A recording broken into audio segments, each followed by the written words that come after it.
The Detroit Lions' 11-game winning streak came to an end in a thrilling 48-42 loss to the Buffalo Bills on Sunday. This loss drops the Lions to 12-2 and has huge implications for the NFC North, putting the Minnesota Vikings in control of their own destiny. With a win over the Chicago Bears on Monday night, the Vikings can tie the Lions at 12-2. If the Vikings win their remaining games, they'll claim the NFC North title outright. It won't be an easy task, as their schedule includes tough matchups against Seattle, Green Bay, and Detroit, but it's definitely possible. Before the Lions' loss, Minnesota could have won out and still missed the division title due to tiebreakers. However, this loss gives them a real shot at securing the division.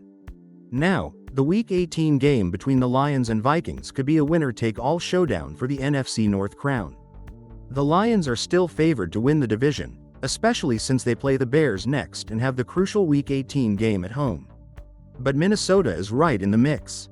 And if the Lions stumble against the 49ers in Week 17, it sets up a high-stakes game for both teams. For the Vikings to stay in the race, they'll likely need to go at least 2-1, if not 3-0, in their next 3 games. Their first step will be to beat the Bears on Monday night. The bigger playoff picture for the Vikings is still unclear.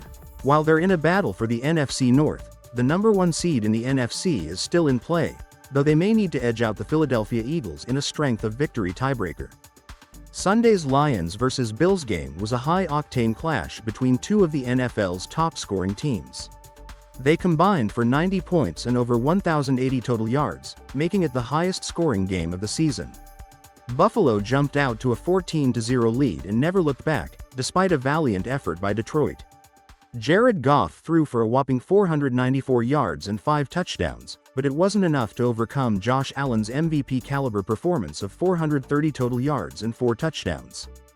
Bills running back James Cook also had a monster game with 133 yards and 2 touchdowns. The Lions were hit hard on defense, with multiple key injuries, including the possible season-ending losses of defensive tackle Aleem McNeil and cornerback Carlton Davis III. For the Vikings, they can officially clinch a playoff spot with a Seahawks loss to the Packers or by beating the Bears on Monday. Thanks for watching. Please subscribe for more updates on the Vikings, Lions, and the NFC North race.